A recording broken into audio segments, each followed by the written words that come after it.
The first link was this one, and we were looking at what is a feed. Again, it's an XML file. Okay, it's an XML file. Easiest way to find a feed, again, is to go to Yahoo. And there's a whole bunch of sports ones, so I just use sports ones because, hey, sports ones are everywhere. So if I click on the feed right here, it'll take me to the page. The icon that is used for the type of feed is this icon right here. So this is like the standard feed. See this little icon right here with the orange with the little lines in it? In fact, there's a good story behind who made that logo. I don't remember where it's at, but there's a video on how they came up with that logo. I don't know why I said that, but there is one.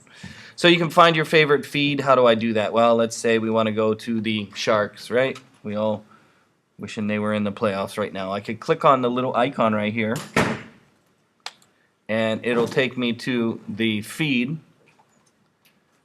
for hockey.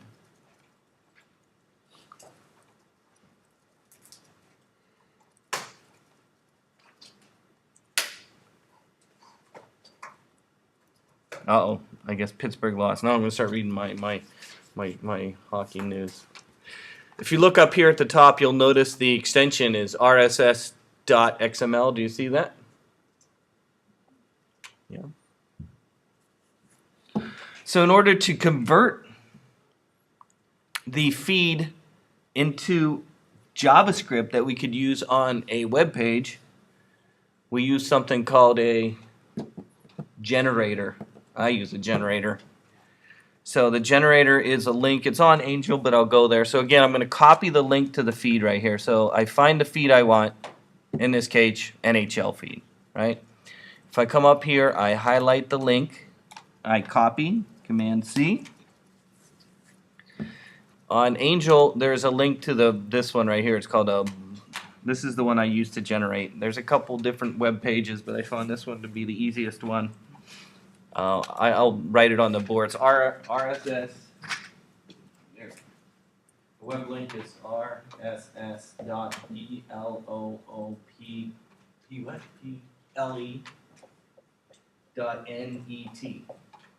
Okay, so if you go to this website,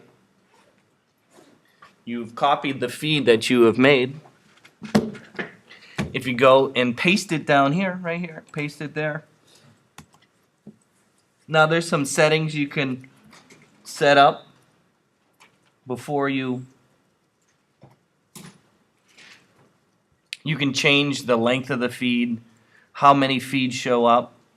Don't limit length.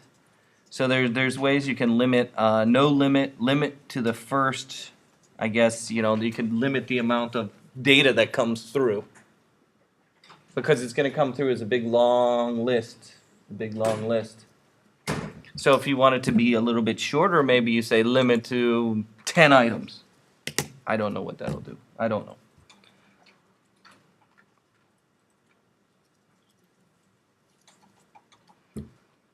Once you're done putting that in, you can say submit and get code right here. See where it says submit and get code in the lower right corner?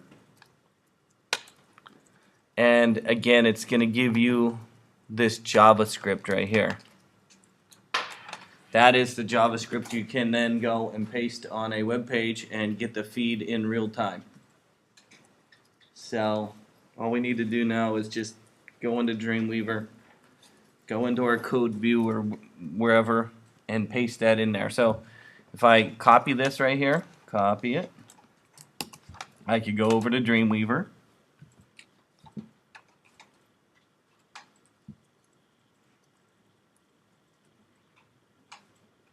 It's bouncing.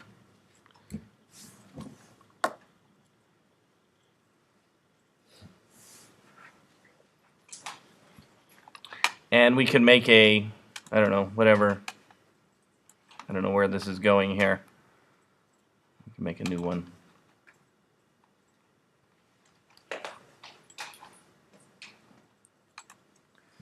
Maybe I'll make a new site.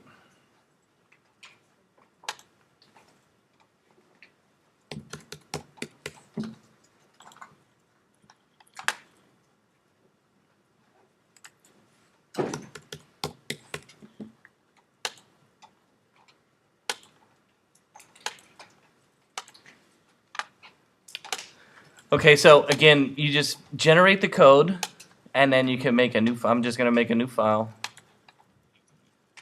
and then in the body section, you paste the JavaScript that it generated, and that's it.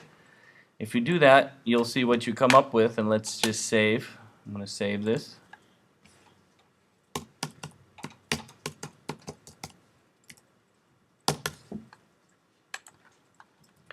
And if you preview it, you'll see you get the feed. Now, of course, you can put it in a div tag, whatever. But again, as it's being updated, you can alter. Did I say limited to 10, right? Did I say 10? Let me see. Hold on, let me see if I limit 1, 2, 3, 4, 5, 6, 7, 8, 9, 10. Oh, it worked. I limited it 10. Let's do another one. We don't have to use a sports feed. Let's try something else. Let's try news feed. So I'll do another one, Susan. So maybe that'll help. What was your question?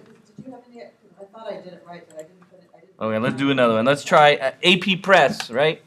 Go to Google and type in AP Press RSS feed. How about that? AP Press RSS feed.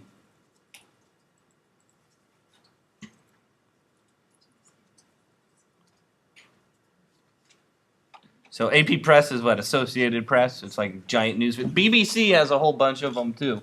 BBC. Hey. So all I did was go to Google. I typed in AP Press RSS feed.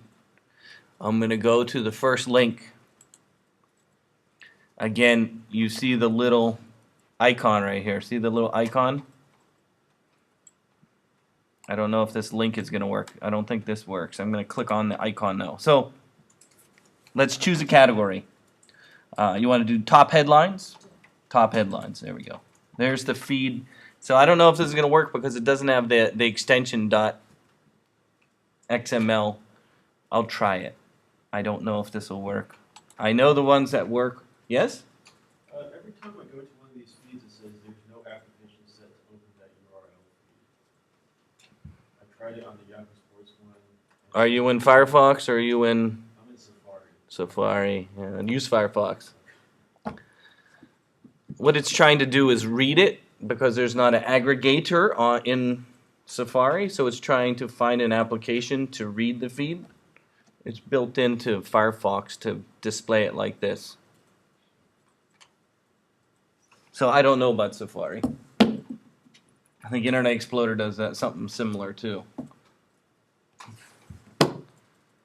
So let's try this again. I don't know if this one is going to work without the extension .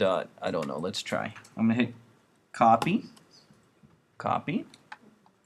I'm going to go to the website. I wrote the website on the board, right? Let's go to the website on the board. Again, it's rss.bloople.net.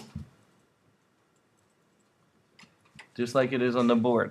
rss.bloople.net. So let's try this one. I'm going to put it there.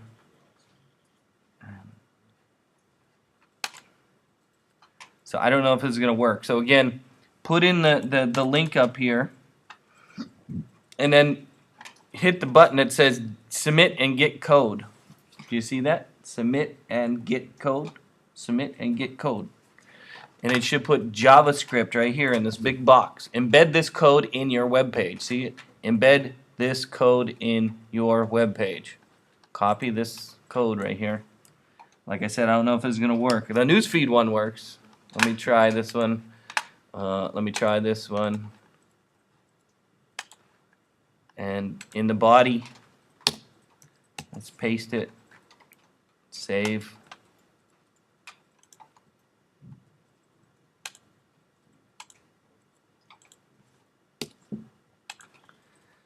And let's preview. No, that didn't work. Yeah, I didn't think it was going to work for some reason. I need to find a file that has an XML extension. I'm not sure why these ones don't work. It's a wrong kind. Let me go back. Let me go back. Let me try a different one.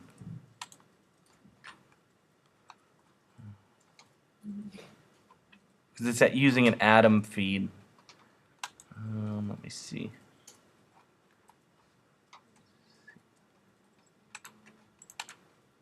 So way to news feeds offer an easy way to get AP content. Subscribe to your feed through Google, Yahoo, MSN, or copy the URL into your favorite feed reader to get the latest headlines, updated throughout the day.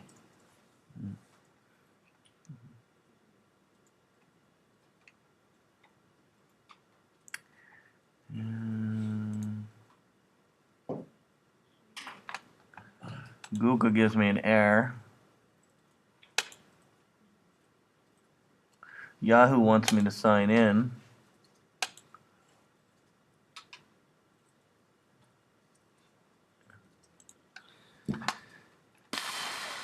Okay, maybe not AP. How about we try a different news feed? How about the BBC? I've used that before. Oh, that's not the BBC. Beaverton Christian Church. BBC.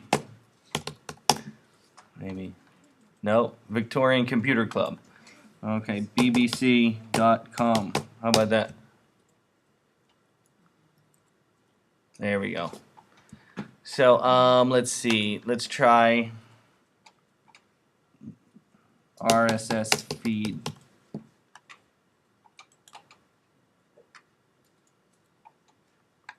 Find out what RSS feeds involve and how you can sign up for your own. Newsround RSS feeds.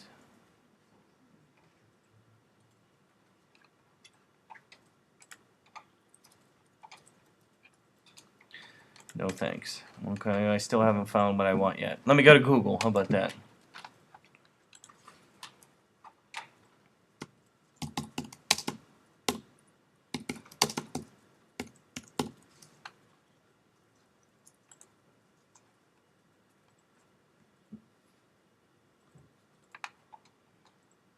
Oh, here, this one.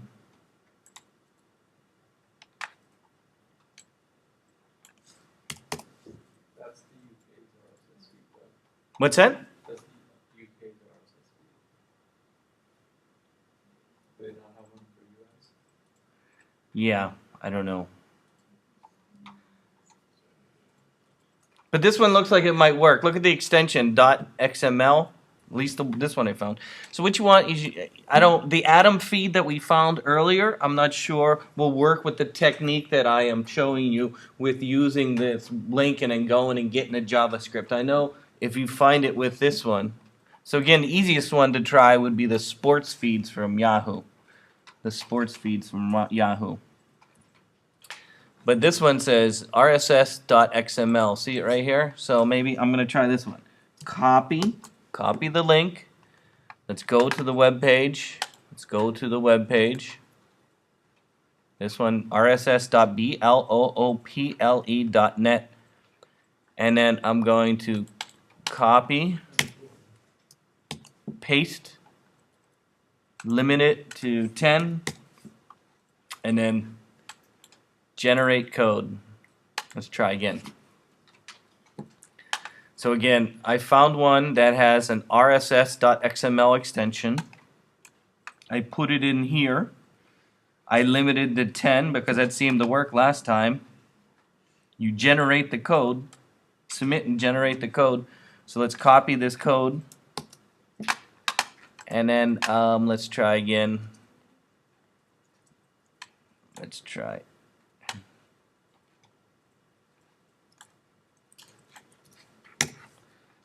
This one didn't work.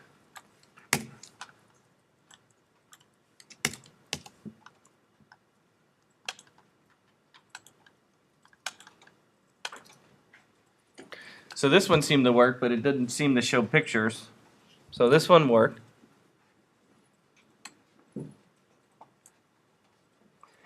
But at least the one when we were looking at the sports one, right? That showed pictures, right?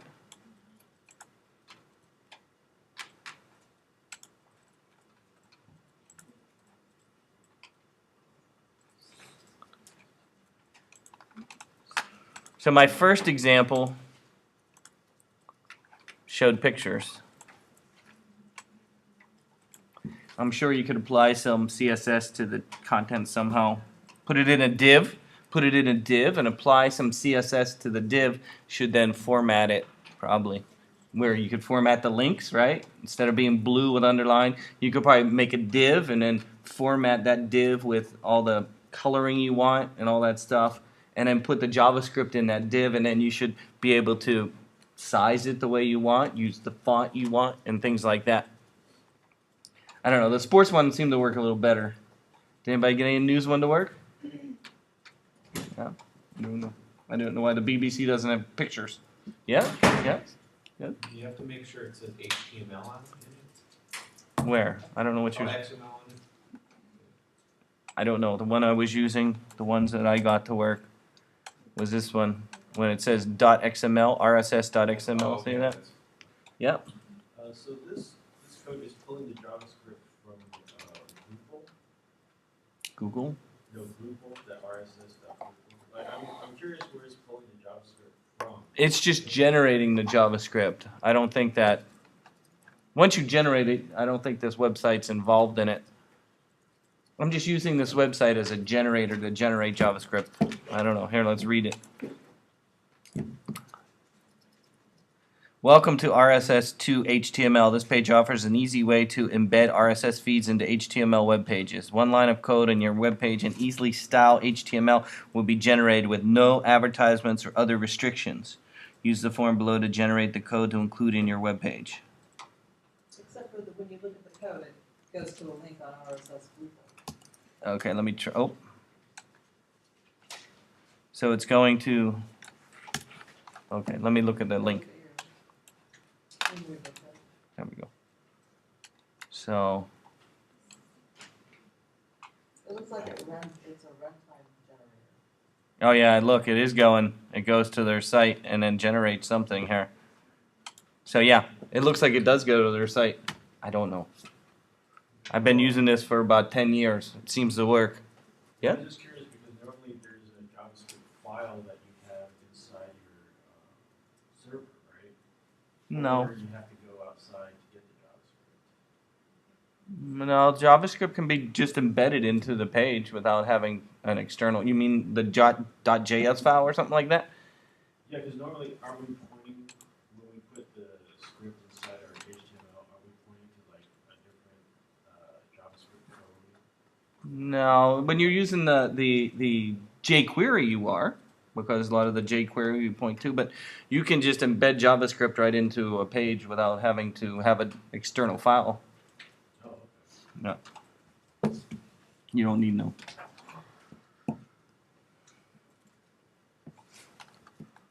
Okay, how to use audio, video, and animation on your page?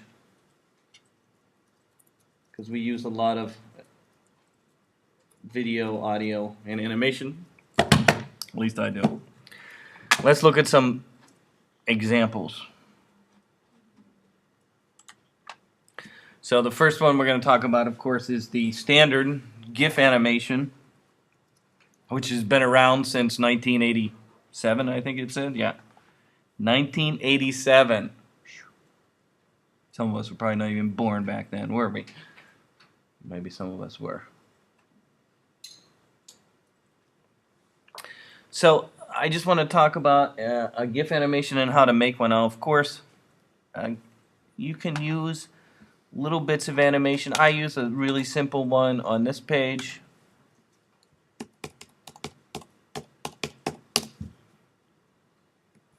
If you look here, you'll see a little bit of flags changing in the upper corner. International flags, see them? This is just a little GIF animation right here. We can, of course, search GIF.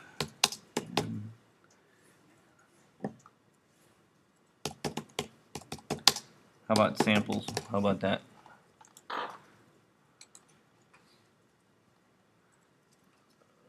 don't know.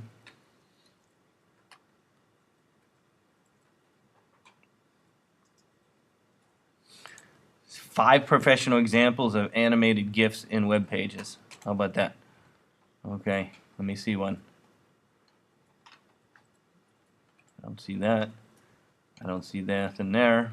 I don't see anything there. It was a lie. Well, let's just keep going on.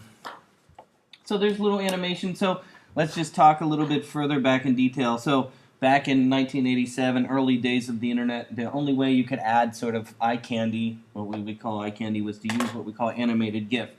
And so what an animated GIF is, it's just kind of like video on a web page. If you think about it,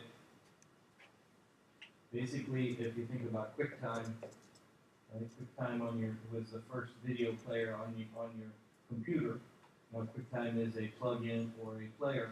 Well, how QuickTime works is it takes a frame or a picture, and then puts another picture, and then puts another picture, and then puts another picture, and it puts it on the screen so fast you look like it's motion.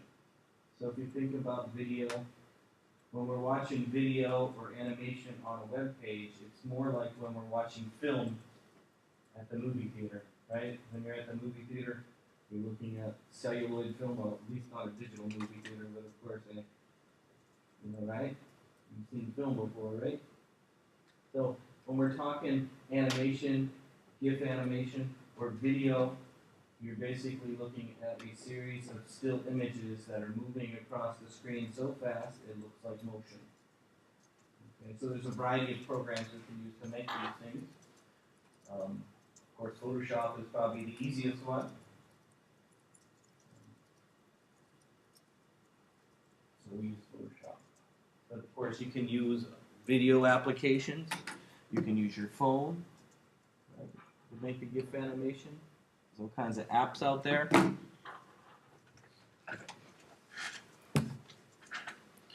What is this? Let me see this one. Oh, this is GIF animation. Oh, Android. Oh, I don't know. Okay, let's move on. Let's look at a sample. You'll see the Earth spinning right here. See it right here? What is that doing? Well, it's basically a series of pictures of the Earth being played over and over and over again. When you make a GIF animation, you can designate how fast something goes. You can designate a transition between picture to picture to picture. You can also designate it to loop forever, loop once, loop only 5 times, and things like that. So right now, this is looping forever. As you can see, the Earth never stops spinning. Earth never stops spinning. The downfall of using a GIF animation, of course, is you have to be in the GIF format. The downfall of the GIF format is it's only 256 colors or less. It has to use a palette to build the graphics. Let's read right here. The format supports up to 8 bits per pixel for each image, allowing a single image to reference its own palette of up to 256 different colors chosen from the 24-bit RGB color space. What does that mean? Technical. So when we make a GIF inside of Photoshop, or even a GIF animation in this case, it needs to reduce the amount of colors from millions of colors down to a color palette, or a color lookup palette. I don't know. I think we've covered making GIFs, haven't we? Just the GIF format. Okay, so there's some basic image files. So in a GIF, there's only 256 colors or less.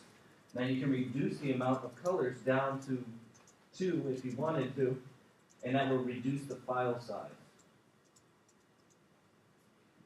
So a GIF is a 8-bit image. It uses something called a CLUT, color lookup table. Color lookup table. Okay? Color lookup table. And what this table is basically a palette that's 256 colors or less. And then each color in the palette references, let's say this is my image on my screen, and then my image is made up of pixels, right? Each pixel references a color in the palette. Like that. Now how it makes the image look a little better, if there's a way to make something that is only 8 bits or 256 colors to look more like a photograph, is they do something called dithering. Dithering. So let's say there's orange in my document here, but there's no orange in my palette. What the program will do is it might make the orange color red, and then put a bunch of tiny yellow pixels over top of it to try and fool your eye into believing that's orange. That process is called dithering. Dithering. Dithering. Something like that.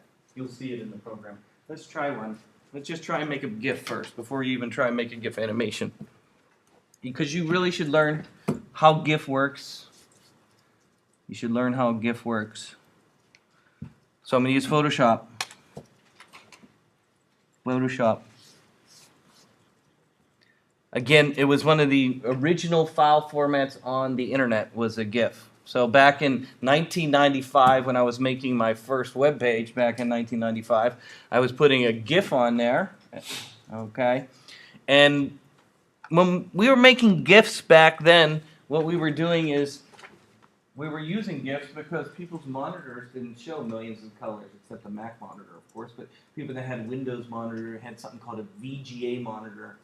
I don't know if you remember those days. Okay, there was a VGA monitor with only 256 colors. Right? So this is old days, old days. You can write a history book on this. Back in the old days, you had a Mac. And then we had a Windows. Now the Mac can always kind of display most of the millions of colors, or thousands of colors. My first Mac did not display millions of colors, but it displayed thousands of colors, or what would be called a 16-bit image, which was 65,000 colors. And back in the old days, Windows could only usually display what they called VGA monitor, which would only display 256 colors. And then they came out with a super VGA, if I remember those days, SVGA, and it would show millions of colors or something like that. So back in the old days, since we didn't have all these, we would have something called a Mac palette and a Windows palette. Okay, and so what these palettes were basically a series of colors that would display on the screen. Okay, so when you're looking at an image on the computer screen, it was using a color that was in the palette to display on the pixels on the screen. Okay, now each one of these was 256 colors. Okay, it was 8-bit, 256 colors. Okay, so we had a Mac palette and a Windows palette. Now, not all the colors were the same. The Mac had its palette, Windows had its palette, but there was 216 that were the same. 216 that are the same between Mac palette and Windows palette. There were 216 that were the same. And that 216 colors that were the same between the two palettes was referred to as the web colors. Web colors. Called those web colors. Why were they called web colors back then? Well, they were the same color that I could have on a Mac monitor and Windows monitor. So if I use the web palette or the web colors, I would be assured that the color that I chose for the graphic would be the same on Windows and Mac. That makes sense? You have a limited amount of color. There's 216 that they share. And it's called the web color. We're going to see that right now. Let's try it. You're going to see, this is old school. You're like, old school, wow. So let's download a picture. I'm going to steal a picture from the internet. How about we like flowers? It's springtime still, I think, right? Springtime. It's springtime for Hitler and Germany. You remember that one? What was that? Producer. The Producers, right? That was such a good movie. I like the one with Matthew Broderick and the other guy. That was a good. Yeah. So flowers. I don't know. Just any image. I need an image to put in Photoshop. Where's my image? Flowers. Flowers. Oh, there they are. Oh. Choose a small one. Does it have to be so big? Whatever.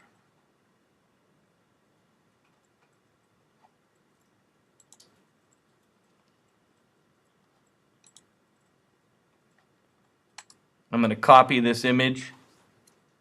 I'm going to right click and say copy image.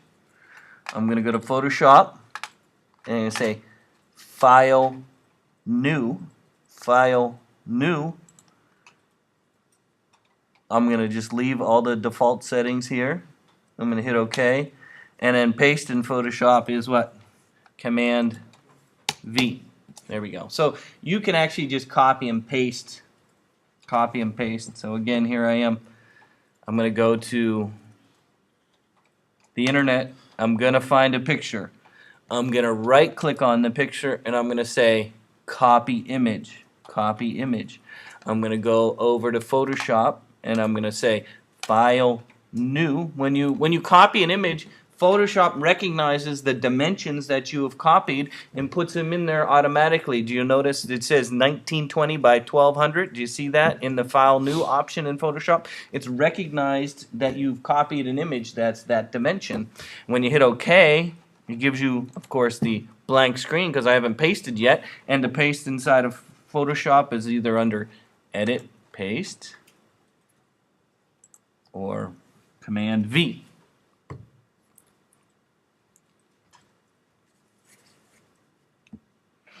And then, of course, the most important tool to use in Photoshop is the crop tool. We don't need that right now. I'm not going to use it, but I'm just pointing out I use the crop tool to make my images the size I want them to be all the time. But let's talk about GIF. And I talked about all these palettes. So I want to save this picture as a GIF to put on my web page. I don't know why.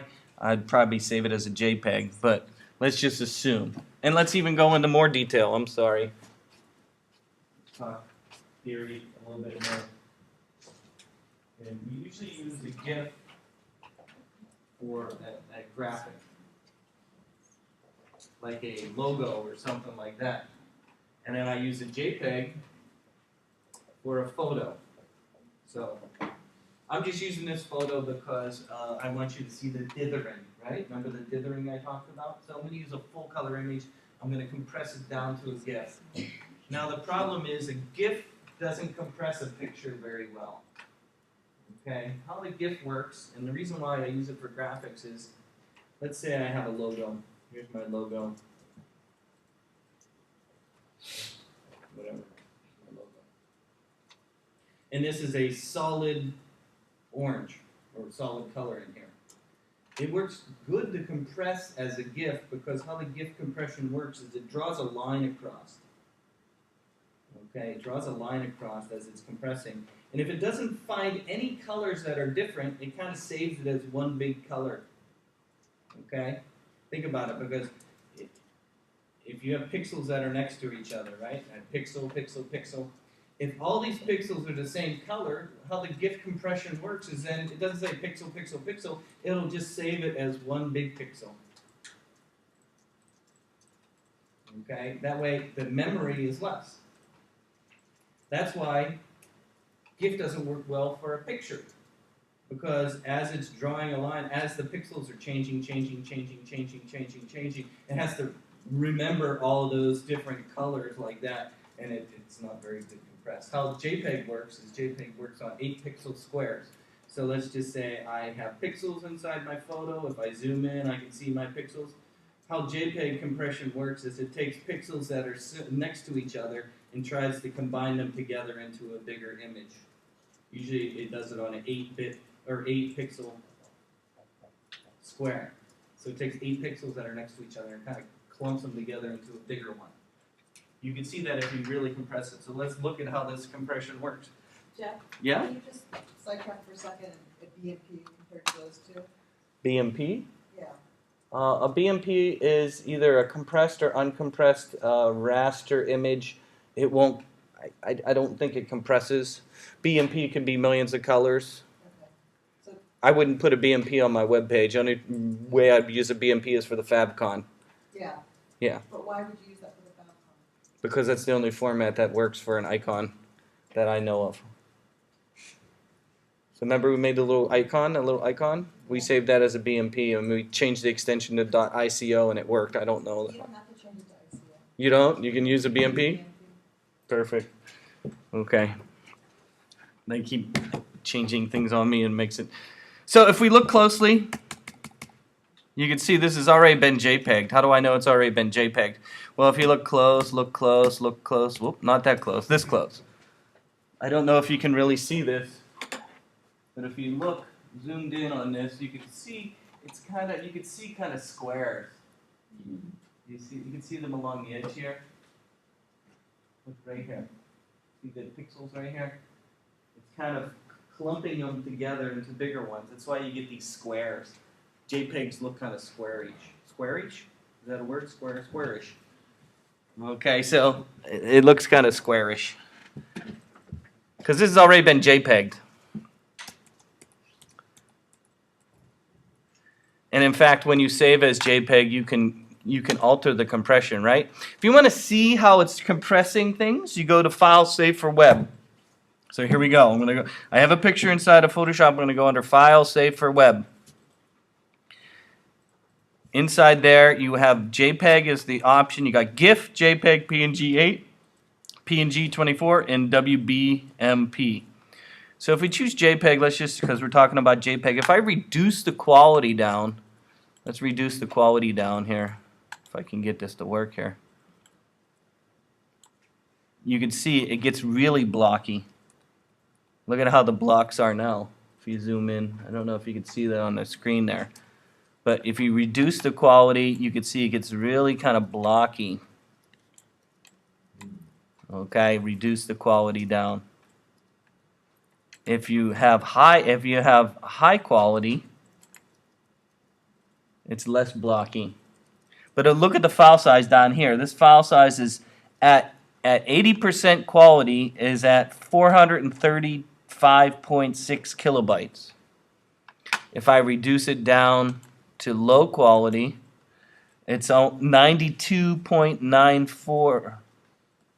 So it's significantly smaller. And when you're downloading stuff over the cellular network, that might be important, right? So I don't know. You need to learn to balance quality and file size. Does this look bad? This doesn't look too bad. And it's a lot smaller than if I go, think about it, if you go at 100% here, let's do 100% quality. Nope, not 1,000%, 100%. So look at it again, it's 926 kilobytes. Okay, if I reduce it down to, where did I have it before, 8? Now it's only 86 kilobytes. So, I mean, that's a big difference. Let's look at some of the other options. You can blur it, that tends to make it smaller even more.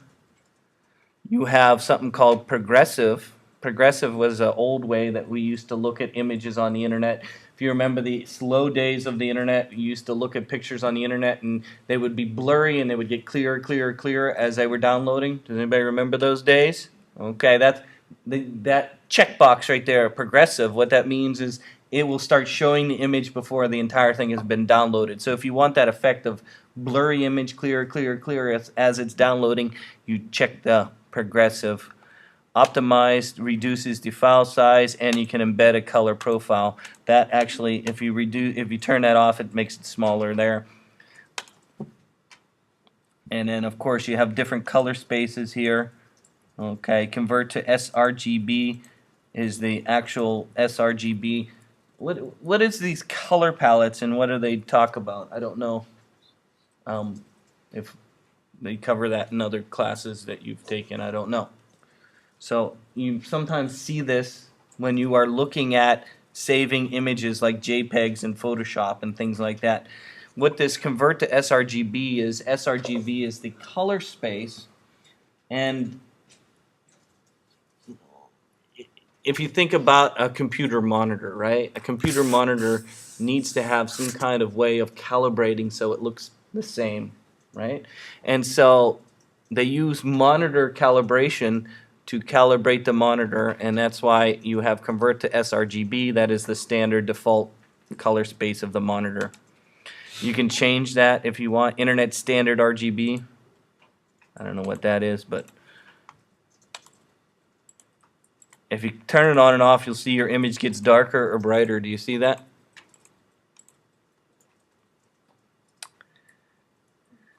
Down here is a color table. Now, it's not showing you a color table because we're not saving as a GIF.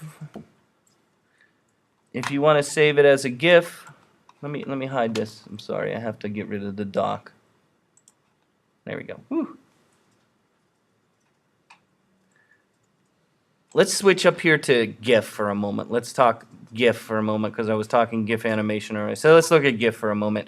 When I convert the GIF, look at what your photo turns out to be. Now I only have 32 colors up here. See it right here? 32 colors. I can increase the colors to, like I said, 256. Let's go up. Okay, so that's 256. So if you're saving as a GIF inside of here, you'll notice it makes what we call a color lookup table. See it right here? This is a color lookup table right here. Color lookup. So each pixel that's in this image has to match one of the colors in the palette. These pixels here match these pixels here. This is a color table that matches the pixels in the image. Notice if I zoom in, it has these dots over top of them. See the pixels like this? Okay. This is referred to as dithering, because not all the nice gradients that are gradual green color. So what it does is it takes the colors here and tries to blend them. If you zoom out, you really, oh, I lost my image here. Hold on. I was in GIF. There we go. If you zoom out, you can see it's kind of, it's not very nice. Why is it only 32 colors? I don't know. So GIF is the first option. Then right here is something called the selective palette. There's different types of palettes. Okay. This is perceptual, selective, adaptive. These first three, how they work is they analyze the image itself and build the palette from the image. Okay, so this palette that's down here you're looking at is being made by the computer analyzing the colors that are in the image and building the palette that way. They do it different ways. I'm not sure. Perceptual, selective, and adaptive. Okay, so it's building the palette using the colors that are in the image. The other way is a restrictive palette. Okay. I'm not sure what the difference between that one is and the other ones, but you can have a custom palette where you can make your own colors, I guess. And black and white. Woo. And you have grayscale. Then of course you have the Mac OS. Remember I talked about the Mac OS? And then that's the Mac palette, and then you have the Windows palette. Mac palette, Windows palette. These are those. And then the first three are the ones you probably should leave it on. Then this option right here is called diffusion. That's the way it's dithering. That's where you're getting those dots. If you turn it off and say no dithering, watch what happens to your image. It gets what's called banding. Banding is a term we used to describe when your image looked like this, because it's not taking and analyzing the image and putting dots over top to fool your eye into thinking it's a different color. It gives you flat colors, or banding. Banding. A lot of these things that I'm talking about were really, back in the early days of the internet, were important. We used to make video games back in the 90s. This was rather important to try and get the video game, because back then we were making video games that were only 8-bit. The colors were really poor quality, so we used to have to try and get the graphics to look good in a small color palette. One way to do that would be to do the dithering or diffusion. Then you have a transparency option. One of the things about a GIF is that one image can be transparent. And I will give you an example of that in a little bit. I think we should go over that. And then, of course, no transparency. You can turn it off. You don't need transparency. And then you have a matte color, which this is not going to really make a difference right now, matte color, but what is the matte color? Well, the matte color is how the transparency is going to blend into the background. So let me deviate just briefly here. I'm going to come back to this. We're going to go somewhere else for just a minute in our brain. Because I want to talk about this option right here. And these options that you're looking at right here. This transparency and matte. These two things go together. And I want to show you how these two things go together. Okay, so let's go back to Dreamweaver for just a minute. I'm going to go back to Dreamweaver for a moment. So let's say I make a website. I'm making a web page. La-di-da-di-da-di-da. It's a wonderful website. I give myself a nice background color. Let's say I want a nice, what was my favorite color? 33CCFF. There we go. Light sky blue. It's my favorite color. Light sky blue. Okay. There it is. Beautiful. Now I want to put my logo on this web page. So I'm going to go back to Photoshop. Let's make a logo real quick. I'm going to make a new logo that's maybe 150 by 150 pixels. And it has a transparent background. Transparent background. And then of course, I don't have time to go over that, but next semester we're going to learn all about the Retina display and how to make graphics for your phone and iPad a little bit better. There's some ways to do that. 72 dpi for resolution is not the standard anymore for Retina display, and same with Google. So I don't have time to go over that all in this class, I don't think, but sign up next semester. We'll go over the Retina display in a lot more detail. Okay, let's continue. So let's make our logo. Here we go. I'm going to make myself my logo.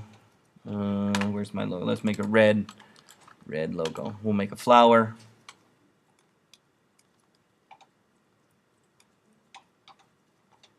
There. Oh, beautiful logo. Maybe even make it a little bit fuzzier. Can I make it fuzzier? Turn that down a little bit. Let's make it a little fuzzier.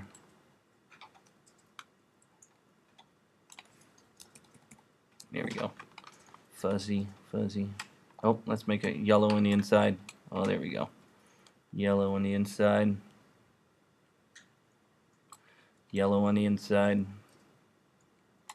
Yellow on the inside. Yellow on the inside. Okay. Here we go.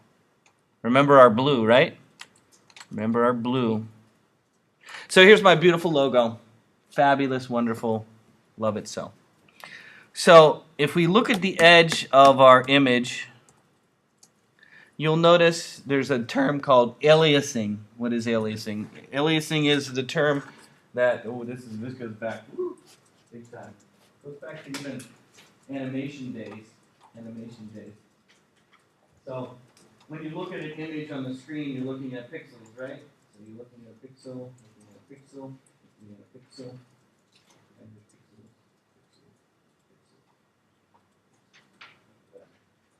Along the edge of a graphic or a bitmap image or a raster image, you'll notice you can see the pixels. The term aliasing describes the way that it's kind of, we use the term stair stepping, right? When it looks like somebody's walking up a stair. Here's the person.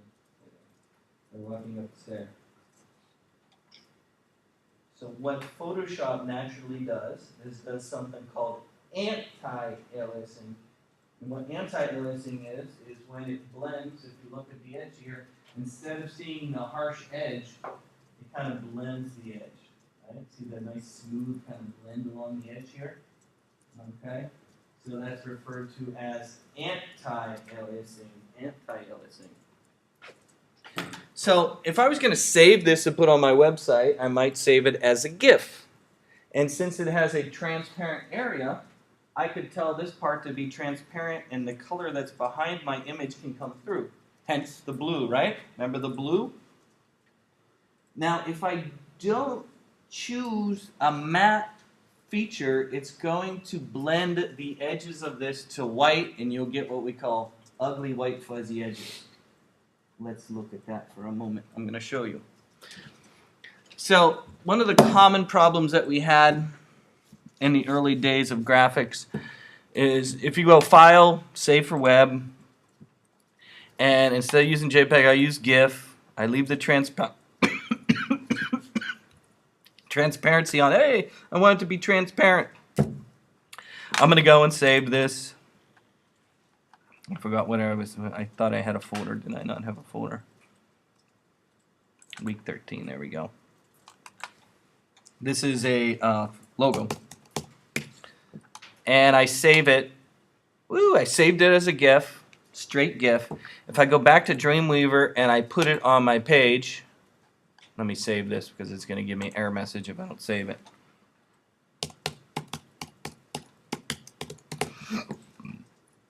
If I place it on my page,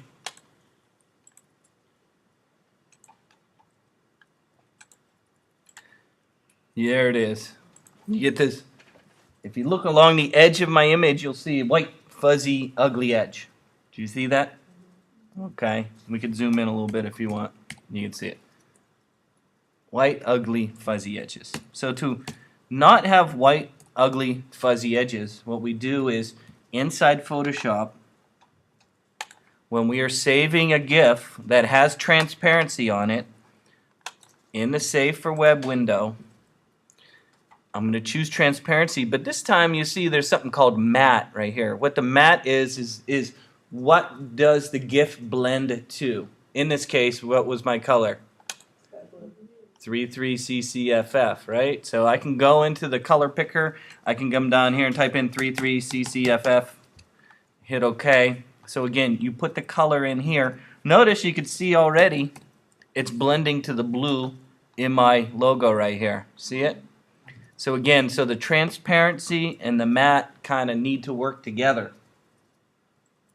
They're friends. If I save this now, let's save it.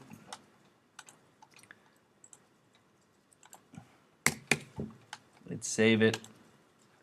Now if I go over to Dreamweaver, and we don't like this one, so let's choose a different one. Ooh, this one. Ah, look at the edges now. No ugly white fuzzy edges. What it's doing is it's blending to the same color as the background. So you need to learn to save your colors, know what color you're using. That way you can use it in Photoshop as well as in Dreamweaver and make them match. That way you get nice soft edges if you're using the transparent GIF.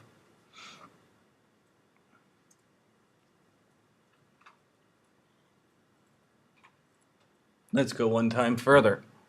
Sorry. We didn't talk about this in class, so we're doing it today. I'm sorry. This is very important things you should know, though, if you're going to build things and do things. Okay? Let's move on to, let's forget about JPEG for a moment, and let's move on to PNG. Okay, now PNG has similar capabilities, but the advantage of the PNG is it can have a transparent area, but that transparency can have an alpha channel. An alpha channel. Oh my lord. Okay. Let me stop my movie for a moment. Fundamentals. Oh, so let's go back to Photoshop for a moment. In this case, whenever you're using Photoshop, okay, and you're using a transparent area, like we see here, this checkerboard pattern, that transparent area is referred to as what's called an alpha channel, or it's kind of inherent. If you look inside of Photoshop and you go to channels, let's go to channels, channels. Okay, here's channels. Channels. Okay, here we go. Notice how you have 4 channels, but really it's 3 channels. You have blue, green, red, and then RGB up here. RGB is all of them combined. I can turn off the red channel, I can turn off the green channel, and I can turn off the blue channel. There's no blue in there, so it's not really doing anything. Okay, so when we're using inside of Photoshop, when we're making graphics that are in RGB color space, and they're 8-bit channels, you have 8 bits of red, 8 bits of green, 8 bits of blue. But there's also a transparent area in the background here, okay? And that is referred to as an alpha channel. It doesn't really show here, but we could make an alpha channel if we want by clicking the Create New Channel right here. If I select an area, let's select the outside here. There we go. We select the outside. And then when you say Make New Channel, boom, you'll see it calls that new channel alpha. That new channel is referred to as alpha, is basically that transparent. That's why it kind of filled it in. It's telling you, hey, that area that's behind it is all transparent. I guess I didn't have to select anything. So this is referred to as an alpha channel. Back in the old days, geez, if you want to even learn a little bit more, back in the old days when we were using something called Quark Express to do desktop publishing, like if we wanted to make something like this, we used to use something, before InDesign, we used something called Quark Express. What we had to do is use alpha channels to block out an area. And so this was very important back in the old days. Nowadays we got InDesign, we don't have to worry about that. But you can see the alpha channel is kind of this kind of reddish glow. I'm not going to go into too much detail on that. I just wanted to point that out. Let's talk about saving as the PNG. That's what I really want to talk about. So, remember the edges? Oops. The glowing edges? So if I save this same logo as a 24-bit alpha channel, it can have this background transparent. All these transparencies along the edge do not have to blend it to the background color. So you don't have to worry about the matte function when you're saving as PNG. So let me show you what I mean. If I go under File, Save for Web again, instead of using GIF, instead of using JPEG, I choose the PNG24. Notice the PNG24 has a transparency option here. Now I don't need to give it a matte. You could give it a matte color if you want, but you don't have to give it a matte. If I save PNG24 and I go save, and I'm going to call this one Logo 3, how about that? PNG. Let's hit save. Let's go back to Dreamweaver, and I'm going to insert that one. Let's insert this one next to this one. It has nice soft edges also.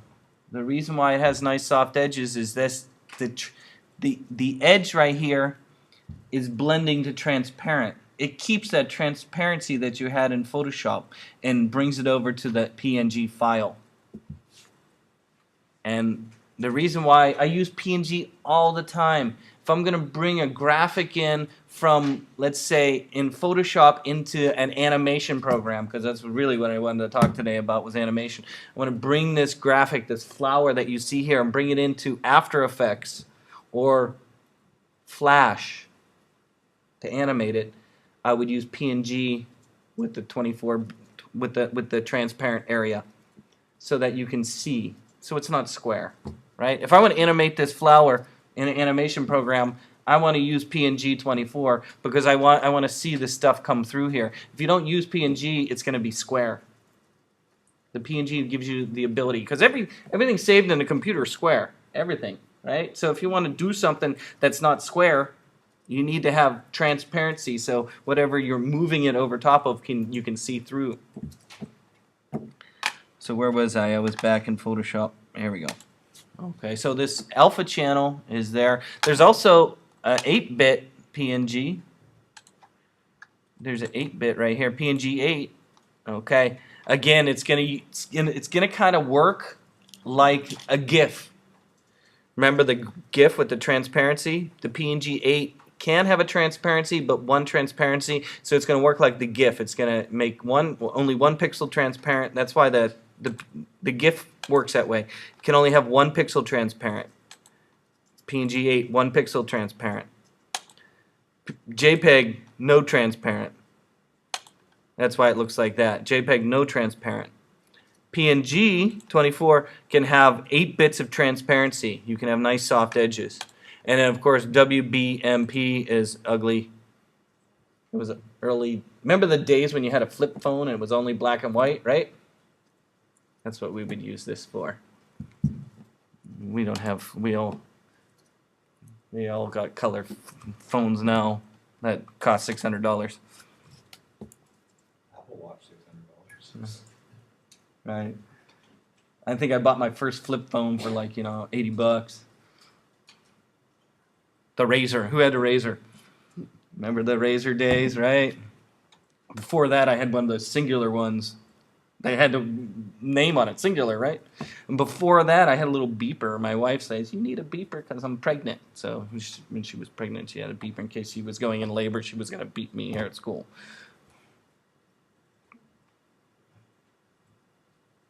So again, these are all the formats. You should know which ones are used for what, which didn't get me to the animation. So let's make an animation real quick. How about that? So you understand the different ones and why you would use them? I use the 24 again all the time. The 24, PNG 24 all the time. Let's look at a sample real quick. Hold on. I need to go back. I need to show you the animation here for a moment. Let's go to Vine.co. Vine's my new friend here. If you haven't made a Vine video, woo, Vine is fun. It's going crazy on me. I can't, can't search. I'm gonna search my name. Ooh, here we go, I show up. I don't have a picture yet. So I made these sample animations you see here for Zircon. And in this case, each one of the pieces that you see in the animation is a PNG 24, right? The hand, the product, PNG 24. Because you don't want a square going across there, right? You just want to see the hand with the product, right? So it's saved as a PNG 24. The area around the outside is transparent. See it? That way you can animate it with the things underneath it coming through, right? So every single piece in this animation is separate Photoshop file that's saved as a PNG. There's a PNG 24 to PNG. Now certain animation programs you can bring in the entire Photoshop file all together and then animate it. But if you're going to do individual files, you use PNG 24. PNG 24, PNG 24, PNG 24, logos PNG 24, everything's PNG 24. Let's make a GIF animation. I'm running out of time today. So I'm going to go back to Photoshop and make a GIF animation. I'm going to start with a new file. So if you want to follow along, you can try to. It's not that hard. If you want to try, you can do it. I know you can. I have faith in each and every one of us. Here we go. I'm going to start with a new file. File new. I'm going to make it, let's just make it 250 by 250. I'm going to make a square one. Square one. And I'm going to use 72 DPI. You can leave your background transparent if you want, but it's not going to be transparent in the end. It's going to have to make it as a GIF. So I might make it solid color. I'm going to make white background. I'm going to use white for the background. I guess we could use a transparent if we want. Let's make a web ad. Here, let's just look at one. Let's make a web ad. Here we go. Hold on one second. MSN.com. Is that MSN? Yeah, here. Here, ad. Look at this ad over here. Watch. Oh, see some animation? Oh, you got your little Geico guy. He comes up twice, and this comes out. We'll make something like that. Did you see that? Here, we'll refresh. You'll watch it again.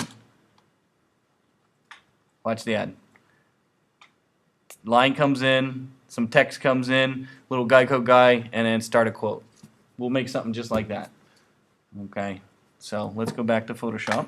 In order to animate something in Photoshop, you need layers, because each piece is moving. Each piece is moving, so each piece has to be on its own layer. To show the layers, you go under Window, Layers, Window, Layers. And here's the layer option. Right now, we have a background layer that's locked. To make my, how about we make the Geico guy first? To make the Geico guy, I'm going to make a new layer. See it right here? The one that looks like it's next to the trash can. So again, I'm using all layers window right now. To do an animation, the first thing you do is make all your pieces first. Make all the pieces first, then animate. Don't try and animate as you're building things. It'll get all messed up. Make all even things that are transparent that you don't see, make them Okay? Because if you look at the ad, right? If you looked at that ad, wherever that ad was, let's go back to it, msn.com. There it is. There we go. Watch the ad again. Notice how some things come in from outside the screen, right? So even if they're not at the beginning of the animation, you need to make all the pieces first. Make all the pieces first. So let's go back. Photoshop.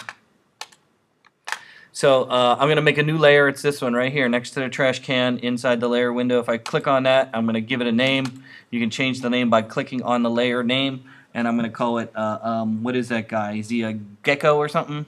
Gecko? Gecko? I don't know. I'm going to give him a name. How about we call him Gecko? And then I'm going to draw him. I'm just going to use the paintbrush right here. There's a paintbrush right there. When you're drawing with the paintbrush, you might want to think of the size. Up here is the size. I'm using a number 9 paintbrush. Again, I'm using a paintbrush. I'm using number 9. And you can change the color if you want down here before you start drawing. So again, to draw the gecko character, I'm going to use this paintbrush. I'm going to change the size right here. And I'm going to change the color right here in Photoshop to a different color. You can choose, I'm going to choose a green. And I'm going to draw my gecko guy. Here he is. I'm just going to draw him. He looks like a snake. I guess he could be a snake. There he is. There we go. I'll give him an eye. And we'll give him some texture. There he is. He's like, oh, give him an ear. There we go. Gecko. Boy, he's ugly, isn't he? There's my gecko. We'll give him 2 noses. There we go. There's his nostril. And I guess we can put a tongue on him. There we go. Gecko. So draw anything you want. Could be a sun. Could be a gecko. Next, I'm going to use the text tool. The one that says T for text, right? T for text. And let's put in a title. Go? I don't know. Go? Geeko. How about Geeko? There we go. Geeko.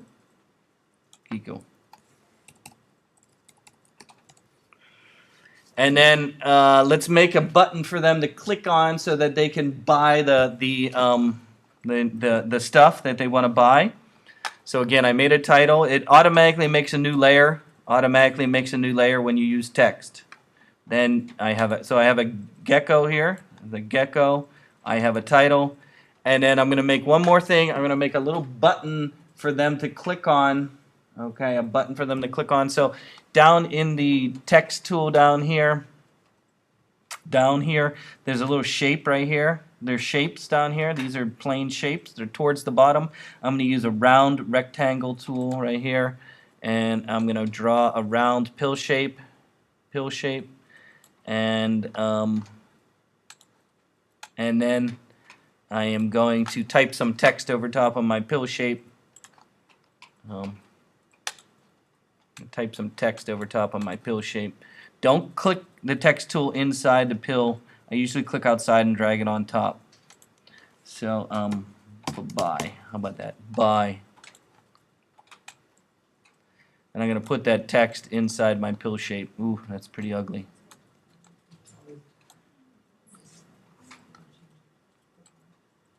There we go. Okay. That is about the ugliest ad I've ever made. That is by far the ugliest ad I've ever made.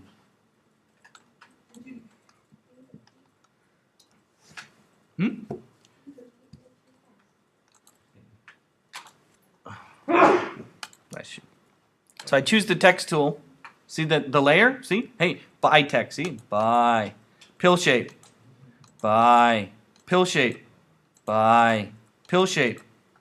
Choose the buy layer. In the layer window in the upper right corner is a pull down menu. Watch real carefully where I'm. Watch. Up here. Right here. See in the upper right corner of the layer window? There's a pull down menu right here.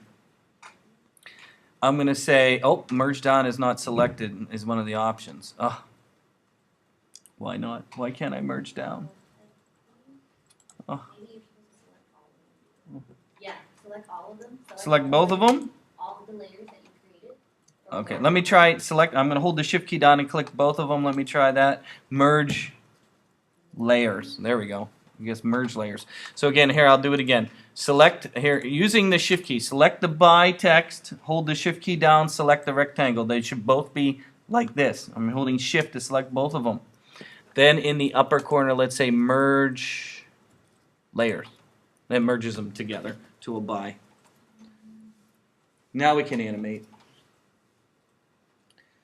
Okay, so once you have everything prepared, you can. So I'm going to animate the little lizard to come up from underneath, and then I'll have the by text come in from the edge.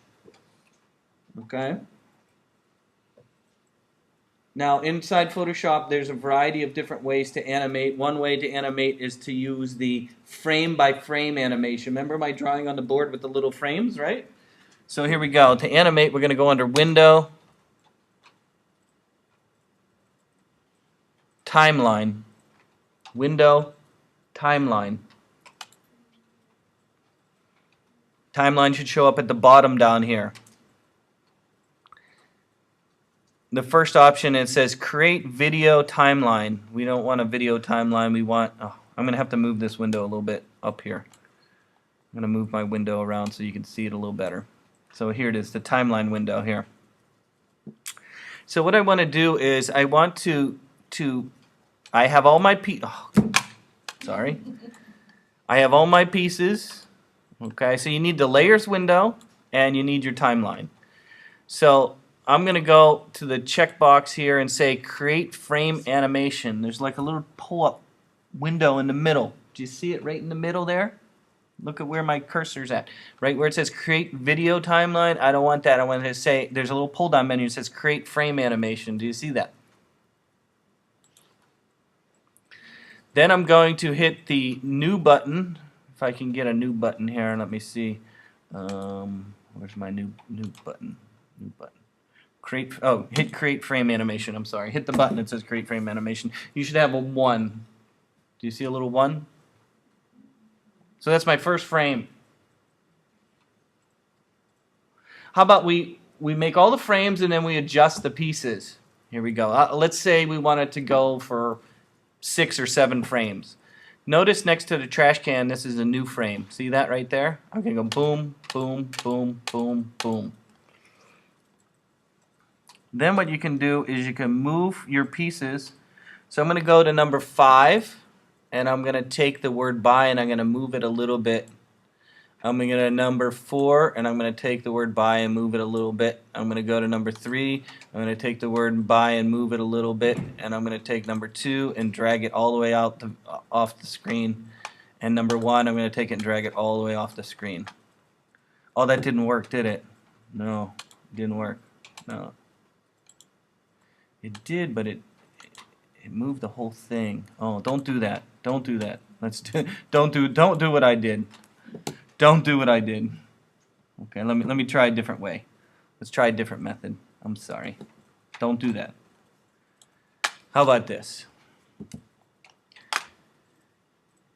Oh, it works now. Why wouldn't? I think you just can't change the first one because then it changes all of them. Yeah.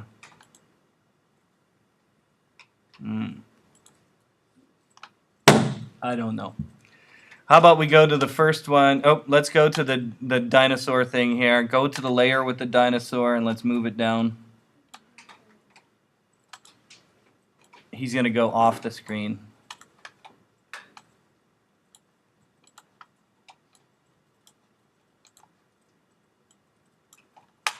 So let's see. Oh. Boy, that's pretty bad. How about if he comes back up? There we go. How about he goes down and back up? All I'm trying to say is you make these frames and then you change the look of what you want. You can move them around. You can have transparency happen. You can do all kinds of fun things. I should make a video that explains in detail how to do cool ones. You can actually move it on the screen if you want. You can have it go over here. You can have it go up here. You can have it go over here. How about we have it jump around?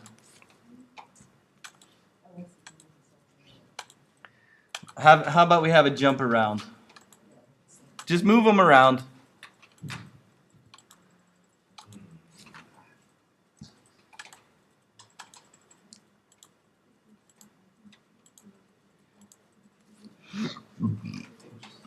Jeff, Yes? what's the reason it's not letting me select some of the frames? You click here and you can't, it doesn't highlight it? Is that what you're trying to say? You can't click on this? Okay, now I can.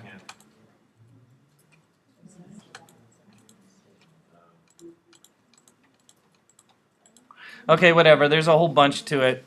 Let's move on. We're running out of time here. So, in this case, if you don't change the timing, it's going to go as fast as your computer can calculate the frames.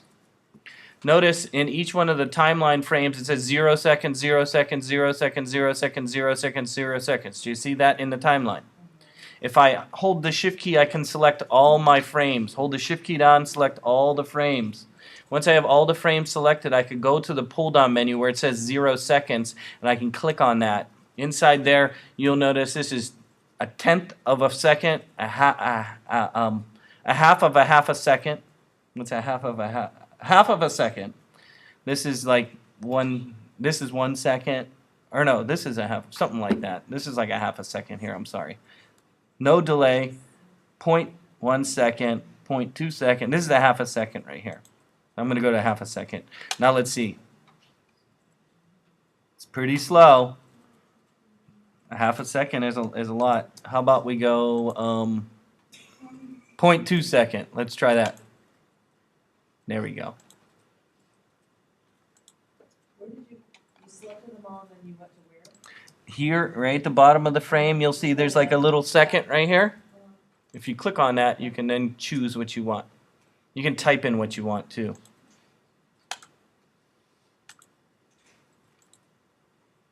Then if you want it to loop forever, so you always want this thing to dance around, here at the bottom where it says once, do you see where it says once right here? You can change that for forever. And if you change it to forever, it'll constantly animate. Boy, you drive your customers nuts.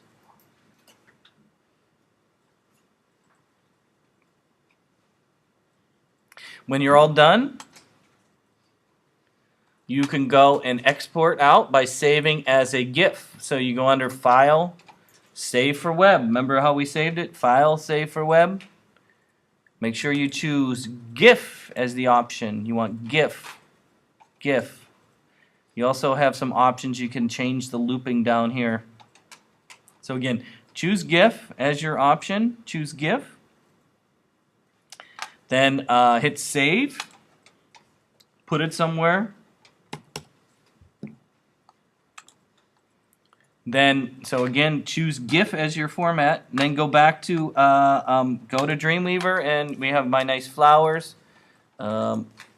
Import it in Dreamweaver as a graphic. Import it into Dreamweaver as a graphic, as an image.